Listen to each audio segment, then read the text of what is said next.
Scarlett Johansson, 1984'te New York'ta doğdu.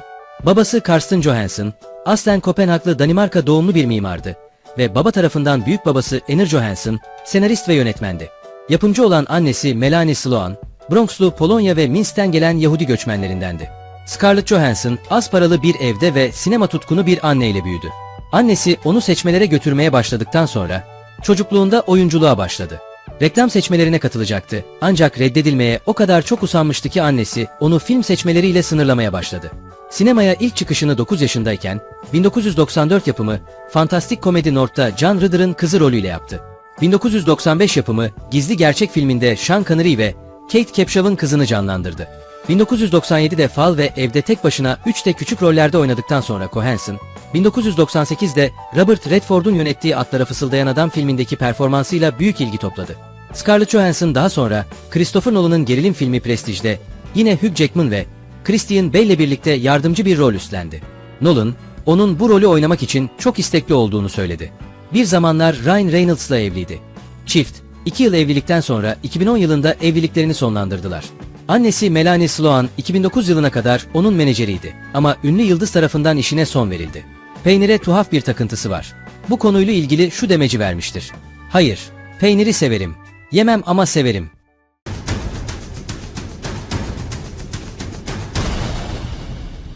Usta sihirbaz Harry Houdini'yi canlandıran Oscar ödüllü aktör Adrien Brody'nin de bir zamanlar illüzyonist olma hayalleri vardı. Çocukken ailesi ve arkadaşları için inanılmaz Adrien takma adı altında sihir gösterileri yapıyordu ve ilk ücretli sihir gösterisini 12 yaşında yaptı.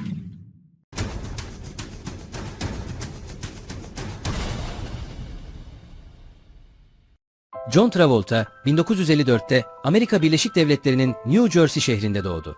Bir süpermarkette kasa görevlisi, havayolu bagaj taşıyıcısı ve daha birçok işte çalıştı. Oyunculuk kariyerine devam etmek için 16 yaşındayken okulu bıraktı. Broadway'deki ilk çıkışını 1974'te Over Her müzikaliyle yaptı. Eğlence sektöründe silinmez bir iz bırakan efsanevi aktör, gençlik yıllarında şarkıcı ve dansçıdır. 50 yılı aşkın bir kariyere sahip olan Travolta, dünyanın en tanınan ve sevilen ünlülerinden biridir. Travolta, Cumartesi Gecesi Ateşi'ndeki çığır açan rolünden Ucuz Roman'daki ikonik Vincent Vega rolüne kadar etkileyici varlığı ve eşsiz yeteneğiyle izleyicileri büyüledi. Genellikle Travolta Strut olarak anılan kendine özgü dans hareketleriyle tanınır. Travolta, oyunculuğun yanı sıra hevesli bir pilottur ve Florida'daki kendi özel havaalanı da dahil olmak üzere birçok uçağın sahibidir. John, en büyük pişmanlıklarından birinin Chicago filmindeki rolü reddetmek olduğunu ifade etti. Beyaz Saray'daki bir etkinlikte Prenses Diana ona doğru yürüdü ve kendisiyle dans etmesini rica etti. Daha sonra o gece giydiği elbiseye Travolta elbisesi adını verdi. 22 yaşındaki John, kendisinden 18 yaş büyük olan rol arkadaşı Diana Hyland ile sevgili oldu. Ne yazık ki flört döneminde ünlü aktris öldü ve Cumartesi Gecesi Ateşi'nin çekimleri onun cenazesi için durduruldu. Eşi Kelly Preston ile 1989 yapımı The Experts filminin setinde tanıştı. İkisi tanıştığında Kelly Preston, aktör Kevin Gage ile evliydi ancak kısa bir süre sonra bu çift boşandı. 1991 yılında Travolta ve Kelly İsviçre'de nişanlandılar ve 3 çocukları oldu. Ne yazık ki Kelly, meme kanseriyle mücadelesinin ardından 2020 yılında vefat etti. Tıpkı Tom Cruise gibi o da uzun yıllardır Scientology tarikatına bağlıdır. 1975'te Meksika'daki bir film çekimi sırasında kendisine Diyanetik kitabı verildikten sonra din değiştirmiştir.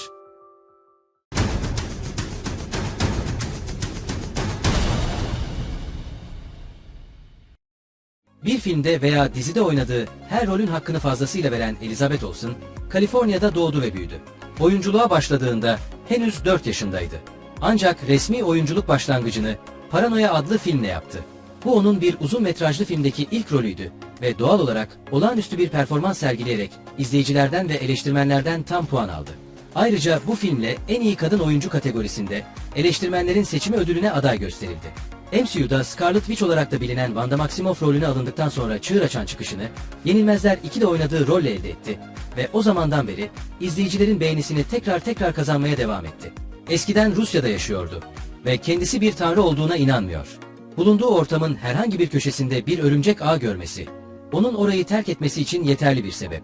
Aşırı şekilde kendisinde bir örümcek fobisi mevcuttur.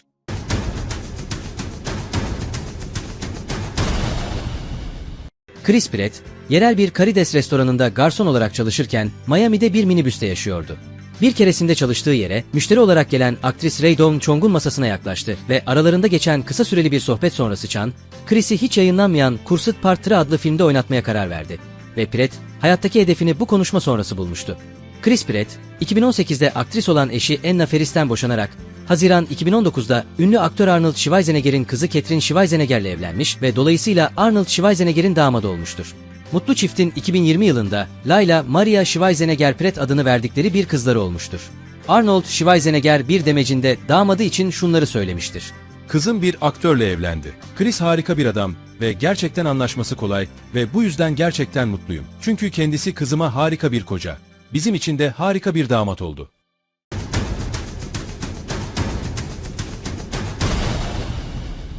Amerikalı aktris, doktor olan babasının Afrika'daki görevi nedeniyle çocukluğunun bir kısmını İsviçre yatılı okullarında geçirmiştir.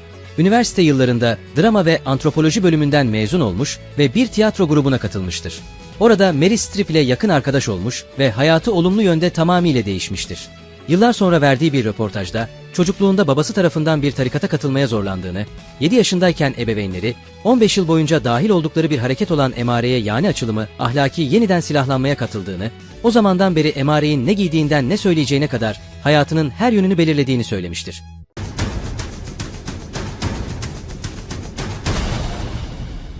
Teksas'ta bir golf kulübü çalışanı olarak Matthew'in görevlerinden biri, golf sahasında delik açan armadilloları öldürmekti.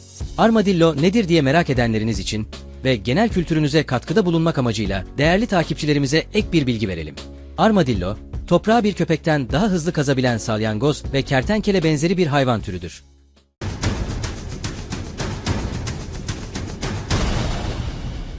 Birçoğumuz onu Will Smith'ten yediği tokatla hatırlıyor olabilir. Ama o hem iyi bir komedyen oyuncusu hem de iyi bir stand-upçı. Büyük başarıya ulaşmadan önce Chris Rock, New York'ta Queens Bulvarı'ndaki Red Lobster'da masalara servis yapan bir garsondu. Orada geçirdiği süre hakkında bir komedi rutini yazdı ve hayranlarını şaka yollu bir şekilde şöyle uyardı. 10. sınıfta okulu bırakmak, yapabileceğiniz en aptalca şey. Çünkü akıllıca olan, okulu en geç 2. sınıfta bırakmaktır.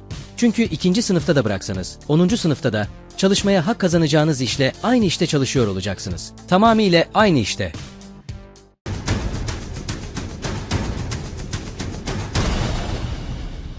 Emma, bir yıldız olmadan önce köpek maması yapan bir firmada fırın tezgahının arkasında çalışıyordu.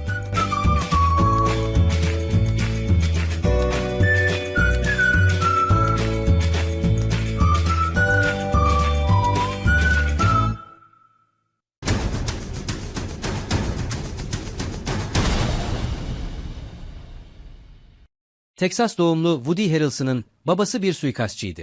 Kendisi henüz 3 yaşındayken anne ve babası boşanmış ve uzun bir süre babasıyla hiç görüşmemiştir. Babası Charles, cinayet işleyerek hapis cezasına çarptırıldı. Hapisten çıkar çıkmaz da uyuşturucu ticareti gibi yasa dışı işler yapmaya başladı. 1979'da Woody 18 yaşındayken babası tekrar hapse girdi. Bu kez bir bölge hakimini öldürmüştü. Çocukken babasıyla duygusal bağ kuramayan Woody Harrelson yıllar sonra onu hapishanede ziyaret etmeye başladı. Ancak 2007'de Charles Harrelson hücresinde ölü bulundu.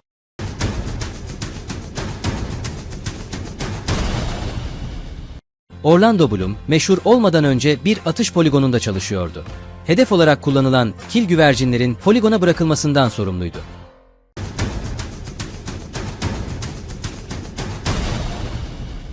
Torun Yıldızı ilk parasını 14 yaşında bir eczanede göğüs pompasını temizleme işinde kazandı ve The Tonight Show'da onları kiraya verirlerdi.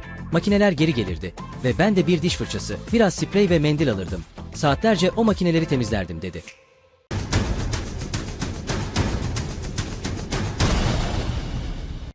Oscar ödüllü sanatçı, Neighborhood Playhouse Tiyatro Okulu'nda oyunculuk becerilerini geliştirirken barmenlik yaparak geçimini sağladı. Block, verdiği bir röportajda, "Bir barmen olarak pek çok aksan öğrendim. Bunun yanında zengin kocalar bulmak için birçok kız geldi. Ben de onları taklit etmeyi öğrendim," dedi.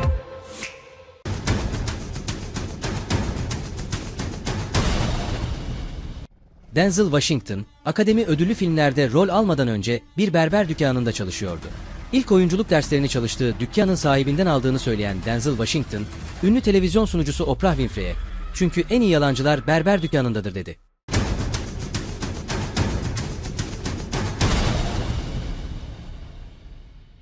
Birçok filmden tanıdığımız ve özellikle Game of Thrones dizisiyle şöhreti yakalayan Dinklage, oyuncu olmadan önce bu listedeki pek çok kişiden daha tatmin edici bir işe sahipti. Kendisi bir rock müzisyeniydi. Dinklage ve grubu Columbia Üniversitesi'nde ve Brooklyn, New York'taki Williamsburg'un bağımsız müzik bölgelerinde sahne aldı.